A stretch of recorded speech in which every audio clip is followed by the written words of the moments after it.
what you're looking for. It's me, the old me. It's a style.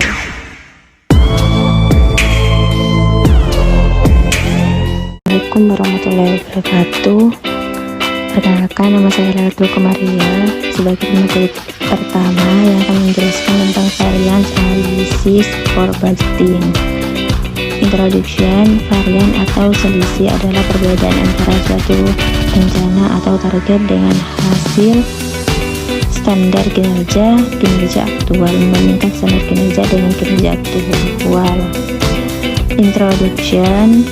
Analisis varian atau variance analysis adalah teknik akuntansi manajemen yang penting untuk mengukur biaya dan profitabilitas produk.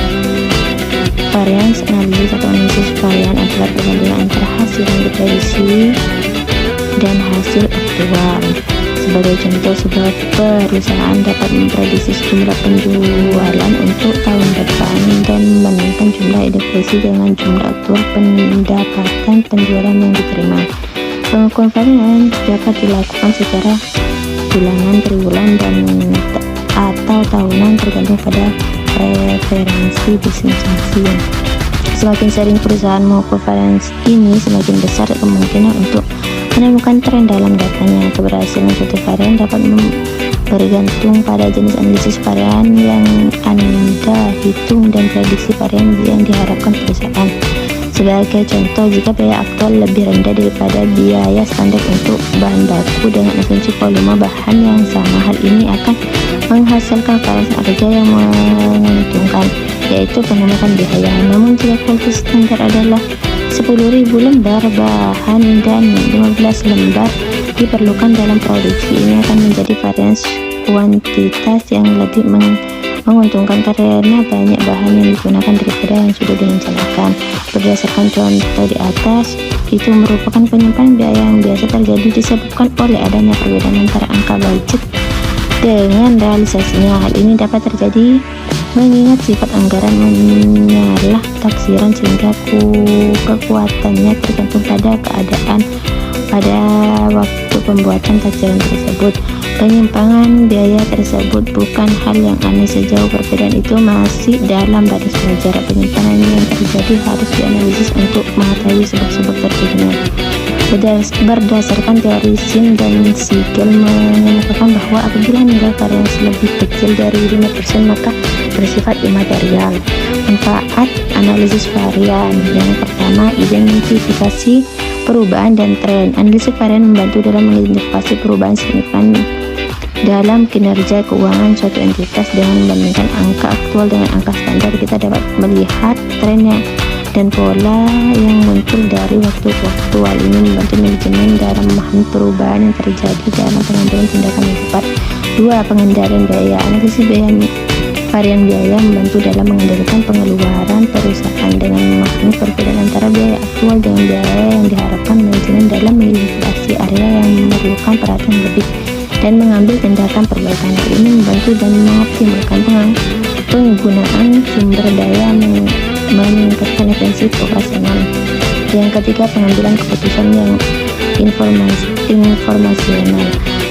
Analisis varian memberikan informasi yang berharga bagi pengambilan keputusan. Dengan memahami penyebab perbedaan antara angka aktual dengan angka standar, manajemen dapat mengidentifikasi faktor-faktor yang mempengaruhi kinerja keuangan. Hal ini kemungkinan mereka untuk mengambil keputusan yang lebih baik, strategi respon perubahan pasar dan lingkungan bisnis. Yang keempat, peningkatan kinerja. Variance analysis membantu dan mengidentifikasi area-area yang memerlukan perbaikan peningkatan kinerja. Dengan mengetahui penyebab variance, manajemen mengambil tindakan sesuai dengan peningkatan efisiensi operasional, pengukuran biaya, peningkatan pendapatan, atau perbaikan kinerja keuangan secara keseluruhan. Yang kelima, pelaporan yang lebih baik. Hasil dari analisis varian dapat digunakan dalam pelaporan keuangan yang lebih komprehensif dan informatif. Informasi tentang penilaian dari angka standar dan faktor-faktor yang mempengaruhi dapat dilaporkan kepada pihak-pihak yang berkepentingan seperti manajemen, pemegang saham, atau pihak internal. Hal ini meningkatkan transparansi dan akuntabilitas perusahaan. Dengan melakukan analisis varian Secara teratur, bisnis juga dapat memperoleh wawasan yang lebih mendalam tentang kinerja keuangan mereka, mengidentifikasi area yang memerlukan perbaikan, dan mengambil tindakan yang tepat untuk mencapai tujuan keuangan yang diinginkan. Mungkin cukup sekian dari saya, kalau lebih maaf. Assalamualaikum warahmatullahi wabarakatuh. Assalamualaikum warahmatullahi wabarakatuh. Perkenalkan, nama saya Muhammad Fikri. Ke materi ketiga menerangkan tentang analisis varian biaya bahan baku, yang mana varian biaya bahan baku ini terdiri dari 3 model. Yang pertama, model 1 selisih membandingkan biaya standar dan biaya sesungguhnya. 2 model 2 selisih membedakan selisih biaya menjadi selisih harga dan selisih kuantitas. 3 model 3 selisih membedakan selisih biaya menjadi selisih harga, selisih kuantitas, dan selisih gabungan. Analisis varian biaya bahan baku, metode 2 selisih. Yang pertama, selisih biaya bahan baku, selisih harga bahan baku, selisih kuantitas bahan baku, selisih tarif upah, selisih efisiensi upah. Model 3 selisih, selisih biaya bahan baku, selisih harga bahan baku, selisih kuantitas bahan baku, selisih harga atau kuantitas bahan baku tidak ada selisih. Selisih biaya tenaga kerja, selisih tarif upah, selisih efisiensi upah, selisih tarif atau efisiensi. Analisis varian BTKL. Yang pertama, model 1 selisih membandingkan biaya standar dan biaya yang sesungguhnya. 2 model 2 selisih membedakan selisih biaya menjadi selisih tarif upah langsung dan selisih efisiensi langsung. 3 model 3 selisih membedakan selisih biaya menjadi selisih tarif upah langsung, selisih efisiensi langsung, dan selisih gabungan. Analisis varian BTKL. Untuk memproduksi satuan produk diperlukan biaya produksi menurut standar biaya bahan baku.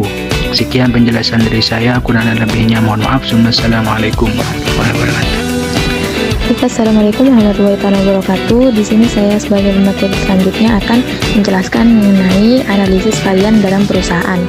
Nah, perusahaan dapat menggunakan jenis analisis ini untuk menghitung varians dalam kategori berikut. Yang pertama ada analisis varians anggaran penjualan. Nah, di sini ada contoh perhitungan anggaran dan realisasi penjualan kota A triwulan pertama. Bisa dilihat pada tabel yang sudah tertera di slide berikut. Nah, total variance atau selisih dari total anggaran dikurangi total realisasi yaitu sebesar 208.75.000. Nah, persentase realisasi penjualan terhadap anggarannya yaitu total anggaran dibagi total realisasi dikali 100, sehingga persentase realisasi penjualannya terhadap anggaran yaitu sebesar 96,36%.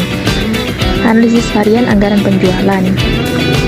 Dari perhitungan di atas dapat diketahui bahwa penyimpangan yang terjadi sebesar 3,64% merupakan penyimpangan yang tidak menguntungkan, namun masih di dalam batas wajar karena masih di bawah 5%, sehingga penyimpangan tersebut bersifat imaterial. Walaupun demikian, masih diperlukan analisis lebih lanjut untuk mengetahui penyebab terjadinya. Nah, realisasi terhadap anggaran sebesar 96,36% yang berarti bahwa penerapan anggaran oleh perusahaan dapat dikatakan cukup berhasil. Yang kedua ada analisis varians bahan baku atau material.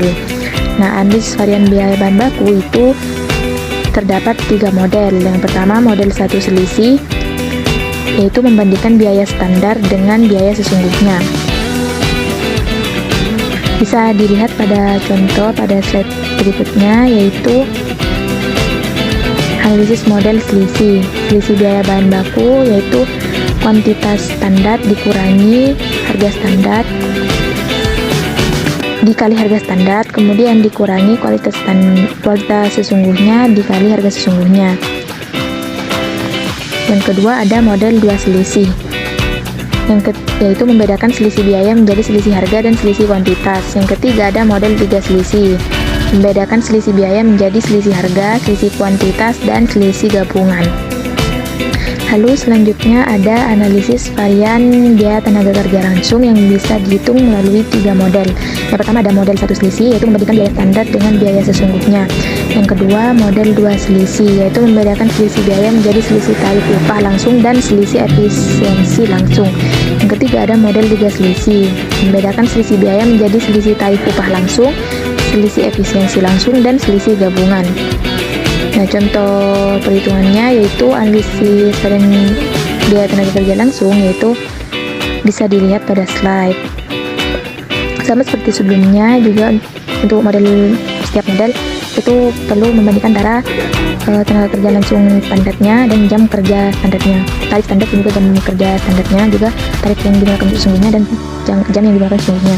Lalu ada analisis varian overhead pabrik. Nah, di sini bisa dihitung menggunakan 4 metode, yaitu yang pertama model satu selisih, membandingkan biaya standar dengan biaya sesungguhnya. Yang kedua ada model dua selisih, membandingkan selain biaya menjadi selain tarif upah langsung dan selisih efisiensi langsung. Yang ketiga ada model tiga selisih, membedakan selisih biaya menjadi selisih tarif upah langsung, selisih efisiensi langsung, dan selisih gabungan. Yang model keempat yaitu model 4 selisih, membedakan selisih biaya menjadi selisih tarif upah langsung, selisih efisiensi langsung, dan selisih gabungan. Adapun contoh-contoh perhitungannya bisa dilihat pada slide-slide berikut ini.